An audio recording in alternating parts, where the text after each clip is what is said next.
Hi everybody, it's Andrea Villneff here. Welcome to Think Beef Cooking 101. I'm really excited for today's recipe. Today's recipe is the cheeseburger frittata. So this is a fantastic recipe, very rich in protein, quite a few eggs in it. Obviously a frittata, mostly eggs, with all of that delicious cheeseburger flavor from the beef, the cheese, and some veggies as well. So let's jump right in and get going on this. Just gonna, I have my cast iron skillet right here.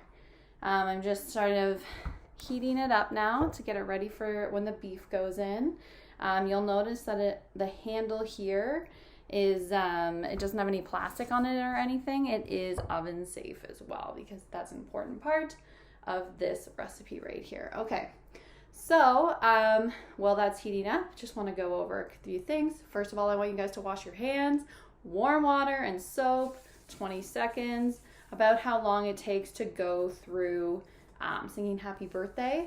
It's very common. Make sure you get your fingernails in between your fingers, everything nice and clean. If you have long hair, make sure to put it up. And also, if you are worried about getting anything on your clothes, please wear an apron. Another thing that I always recommend is that you go through the recipe before you start cooking it. So if you go to thinkbeef.ca, you can see here we have the full recipe for the cheeseburger frittata, which is what we will be working on today, as well as you'll find the shopping list. So you can find this resource at thinkbeef.ca. You can either print it off, or if you don't want to print it off, another good option is just to bring it up on a tablet and you can follow along that way. Also at thinkbeef.ca, you will find recipe videos, as well as you can order the Cooking 101 recipe booklets that you can get delivered to your home for you to cook more at home. Okay, so this seems like it's warming up well. So I'll point you guys this way. Just gonna put a little bit of oil in here. There we go.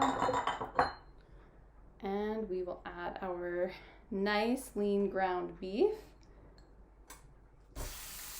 You get that nice sizzle going right away. Just beautiful. And we're gonna use the back of a wooden spoon to break it apart, okay? You can already see that basically with a cast iron skillet, you get a really nice browning pretty quickly.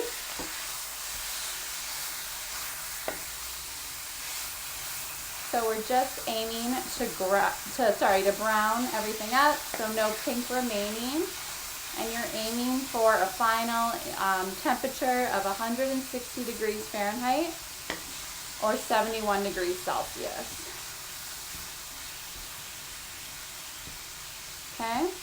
So, and I know that not a lot of people necessarily know this, but if you are looking at Health Canada and you're looking at all these different kinds of meat and it says extra lean, or regular, not a lot of people know this, but all ground meats have the same maximum fat content as defined by Health Canada, or sorry, by the Canadian Food Inspection Agency. So that means that no matter what, if you're buying lean ground turkey or lean ground beef, they both have the exact same maximum fat content. So just something for you guys to know at home. This is looking fantastic. It's almost all browned up. So what I'm actually gonna do is the recipe, looking over at it for salt and pepper, it calls for to use half of the salt and half of the pepper right away to flavor the beef. So make sure you reserve half of each, okay?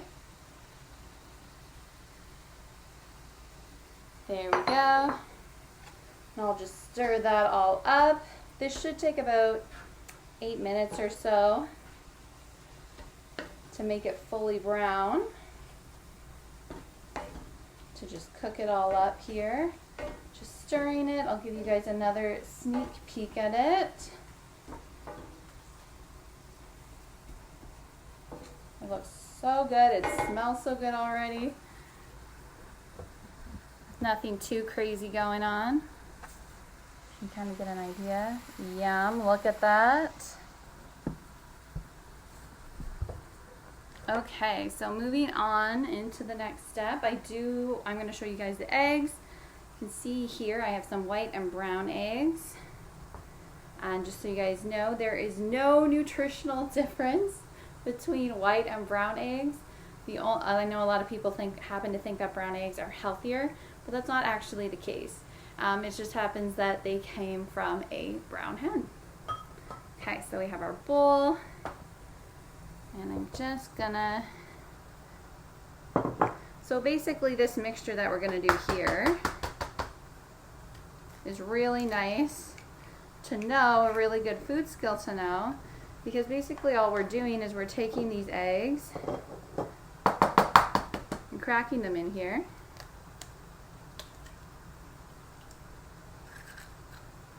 And then we're just gonna scramble them up. Oop, I got a little bit of shell in there. And then we just scramble them up. And this is also how you would happen to make scrambled eggs as well. So this same mixture is how you make scrambled eggs. So it is kind of a multiple skills in one kind of a situation.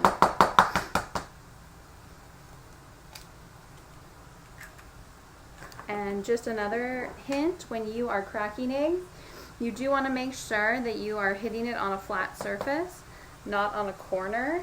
If you do tap your eggs on the corner, it's more likely that you will get shell mixed in with the interior of the egg. So it is better to go on a flat surface. Also, if it is your first time kind of cracking eggs, what I want you to do is crack them into a small bowl first, and that'll help make sure that you don't get shells throughout the huge bowl of eggs. That way you can have a little bowl, crack one in, and then add it once you know that the egg is okay. Okay, so I'm just going to rinse off my hands.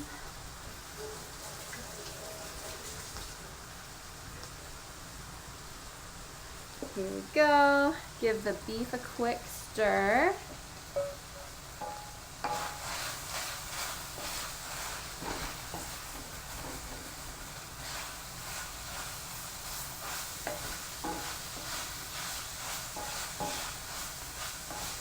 Here we go. Make sure that is really coming along. The pink is almost fully gone here. So now that we have all of our eggs cracked, we're just going to add in a little bit more flavoring here. So what I have is 2 tablespoons of milk, and that was 8 eggs that we cracked into this bowl. There we go. It kind of makes the mixture a little creamier. And this is onion powder that we have right here. A little bit of onion powder going in. And the remainder of the salt, as well as the remainder of the pepper. Okay? And then you're just going to take a whisk and whisk it all together until it's well combined, okay? You want to make sure that you crack all of those yolks so that everything is well combined.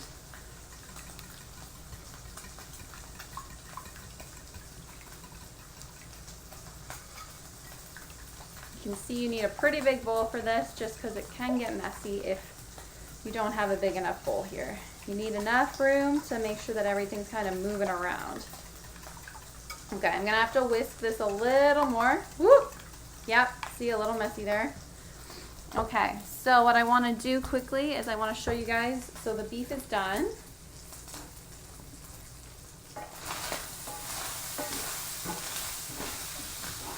I'm scraping the bottom here. And then I'll just set the egg aside for a quick sec. Clean off this board. There we go. And I'm just going to drain the beef, okay? So there's a little bit of, I'll actually grab an oven mitt just in case the pan is really hot. And then I have here, and I'm just gonna strain it in case there's any extra fat. We don't want too much fat into this frittata just because it can influence how everything sets on the eggs. Okay? So we put everything out and drain it, and we're just gonna set aside the beef for now. There we go. But you can see it's all nicely browned. Everything's looking good. There we go. So we'll just set that aside for now. Okay. So I've kind of just been mixing up the eggs, whisking them up here. I'm just going to refer back to the recipe, which I always recommend. Okay. So it does tell you to, okay, so then the next step that we're going to do is we are going to put the beef back in the pan. And we are going to start adding in some of our veggies, okay? So one of the first veggies that we're gonna add in, sorry, this is taking a little bit. It's a lot of eggs to get through. 8 eggs is a lot of eggs to get through. There we go. You can see it has a really nice color. It's all yellow and it's getting really well mixed at this stage.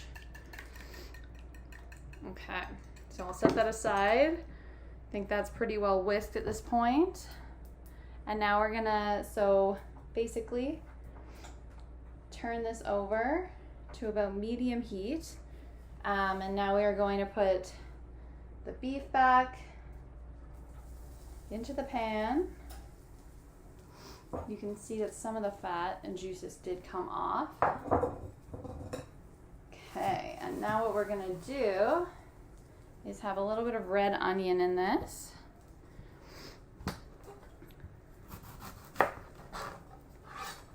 So all you really have to do here, I already made a flat surface for us to cut on with the onion. And it calls for 1 small red onion. I did not have a small onion. So right now we're working with about a medium-sized onion, let's say. Okay, and it just calls for some strips. So what I'm gonna do is the claw, as always. And I don't want it to be too long, so I'm gonna just cut that down into 3. And then I'm gonna just cut little strips like this. There we go.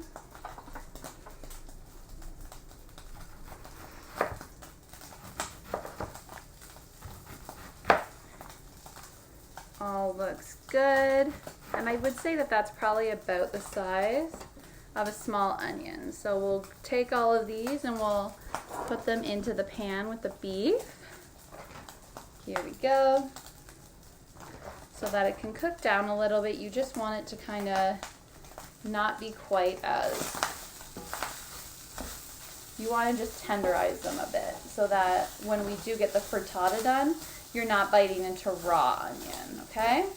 This also adds such a beautiful color to the frittata when it is done, because every filling gives an opportunity for you to just add in a little more flavor.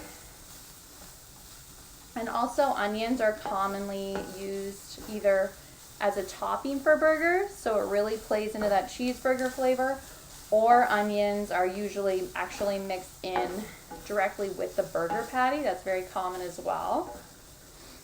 Okay, so next what I'm gonna cut up to add in here, I have a cup of spinach that I just wanna kinda slice up.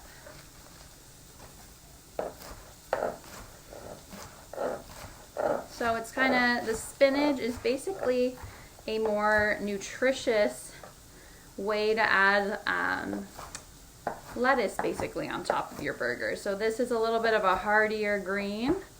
And since we are cooking it, so this is gonna sort of imitate that fresh lettuce flavor when you put that on top of your burger at home. And basically we're just gonna cook this down for about 2 minutes because you want the spinach to kind of wilt and just for the, for the onions to soften is really the goal.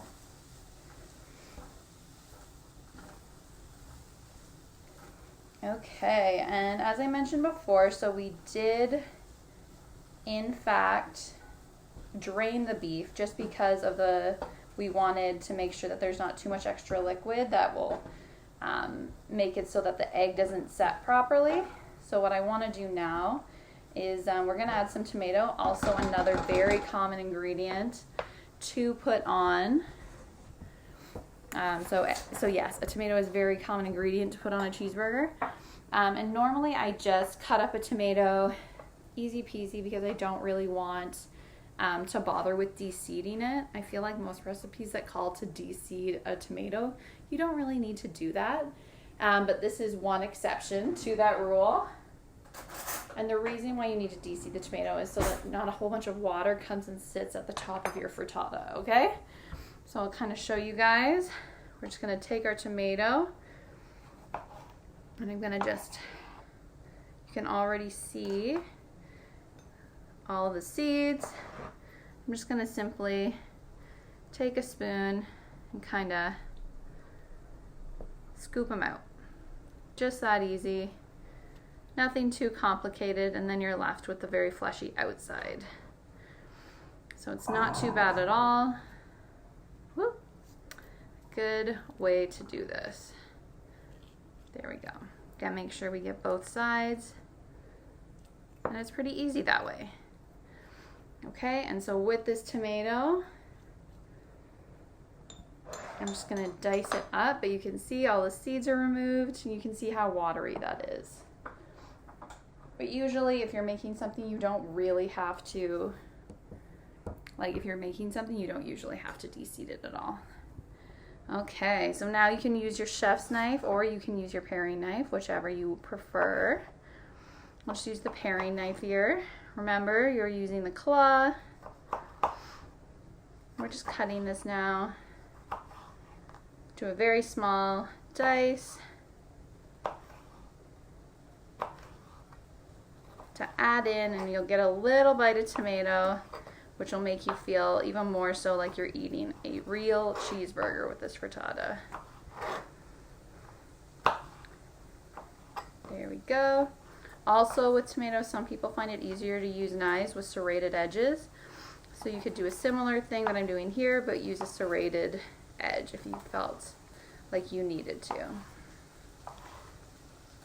Because I have very sharp knives that will go through the skin of a tomato, but not everybody does. So if you don't have a sharp knife, I would recommend using a serrated knife to cut up your tomatoes, okay?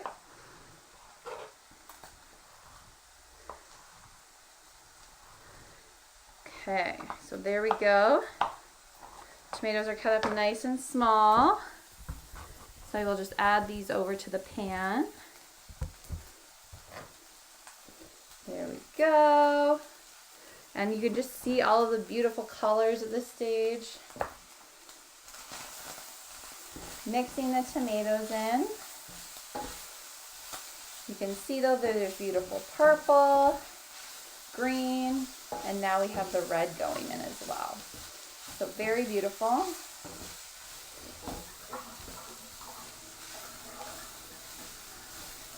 Here we go. A little more tomatoes. Okay. Okay, so while those tomatoes are cooking away just a little bit, I'm going to bring over and just whisk up our egg mixture a little bit more since it did sit for a bit.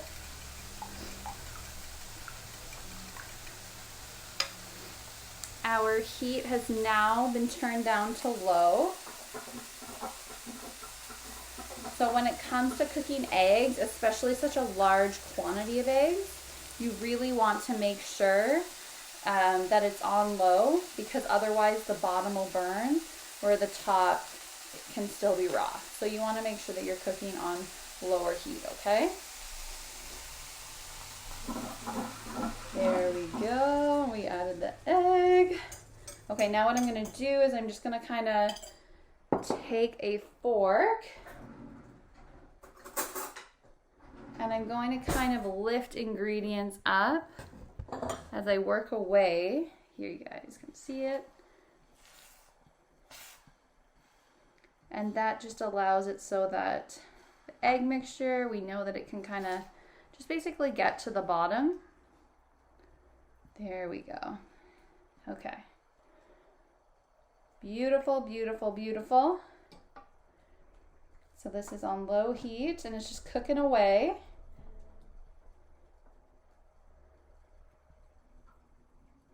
So we say cook until the bottom is set, and that'll be about 5 minutes. And then we're just gonna pop it into the oven under sprinkle it with cheese, pop it in the broiler for about 2 minutes, and that'll allow everything to kind of puff up.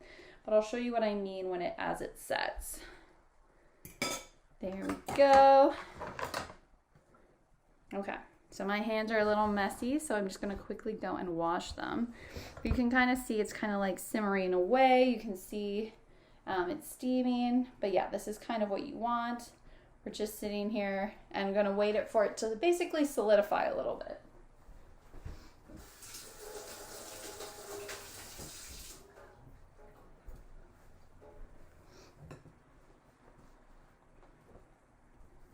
Okay, and I did just want to go back for a minute to talk about, so if you are looking for a knife with a serrated edge, this is what it looks like. See how it has these little teeth? That is a serrated edge knife, okay? And that is what I would recommend for cutting a tomato if you don't have sharp enough knives to get through.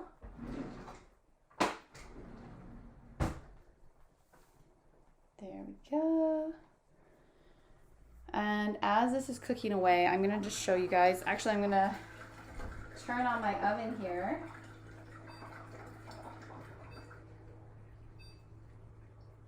Ooh, lower oven, broil, on high. Okay, start.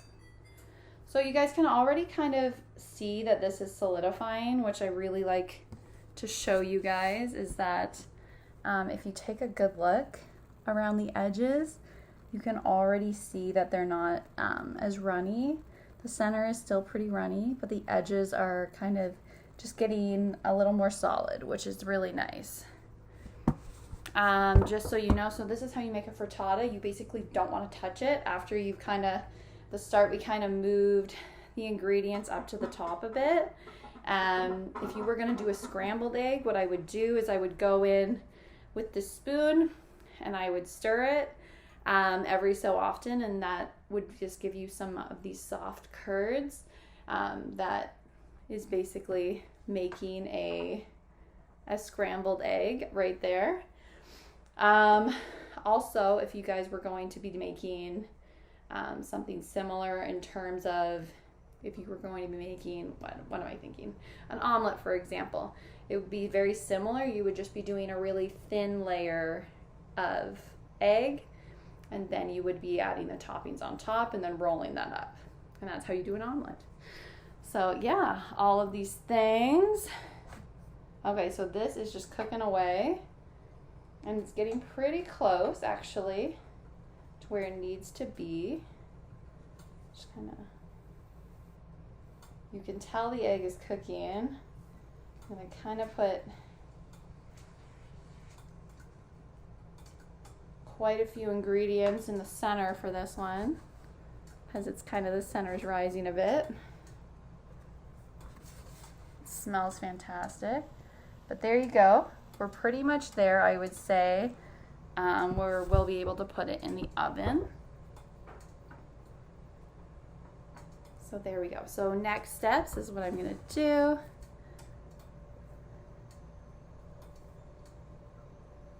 I'm just gonna, I'm actually gonna take our shredded cheddar cheese. and sprinkle this on top.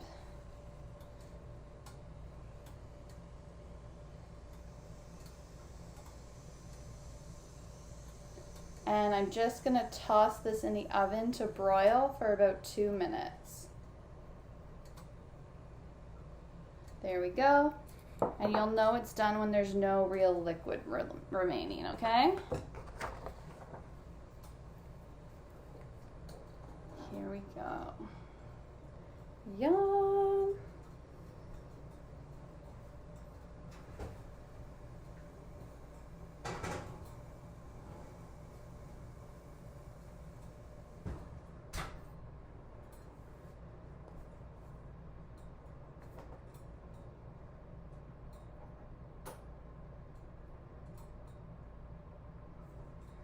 There we go.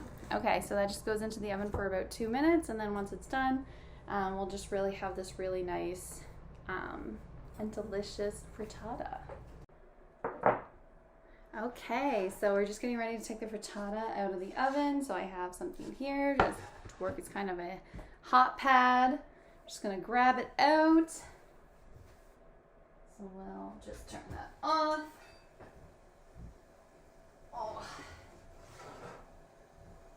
Oh my gosh, this looks so good. I don't know if you guys can see that. But there we go. We have a beautiful frittata. I'll just lift it up so that you guys can see it. That is our cheeseburger frittata. Looks super tasty. And we're just gonna, basically what you do at this point is you just cut it into wedges to serve. And you serve it with ketchup for and you serve it with ketchup for serving. And that's it. That's your delicious cheeseburger frittata that you have right there. So thank you guys so much for being here with me today. Once again, for this delicious recipe and others you can cook along with, please go to thinkbeef.ca, Cooking 101. Thanks for being here with me today, and I'll see you guys again at a later time. Okay, bye everybody. Thanks.